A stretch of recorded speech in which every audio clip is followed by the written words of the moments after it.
மத்தி மீன் கோகனட் கறி எப்படி தயார் செய்வது என்பதை பார்ப்போம். ஒரு சட்டியை அடுப்பில் வைத்து அதனுள் வெந்தயம், வெங்காயம், பச்சை மிளகாய், கருவேப்பிலை எல்லாவற்றையும் போட்டு வதக்குங்கள். அதன் பின்பு உள்ளியும் போட்டு வதக்குங்கள். பின்பு ஒரு சிறுதுளி பழப்புளி எடுத்து கரைத்து அதனுள் விட வேண்டும். 1 டீஸ்பூன் மஞ்சள் பொடி, ஒரு டீஸ்பூன் உப்பு போட வேண்டும். உங்களுக்கு தேவைக்கேற்ப உப்பை போடுங்கள்.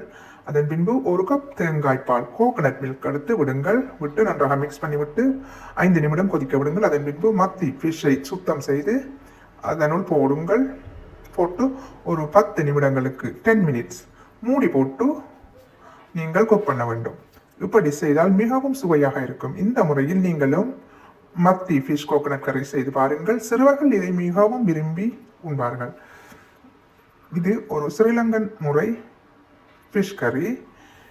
இந்த சேனல் பிடித்திருந்தால் லைக் பண்ணவும், ஷேர் பண்ணவும், சப்ஸ்கிரைப் பண்ணவும். நன்றி.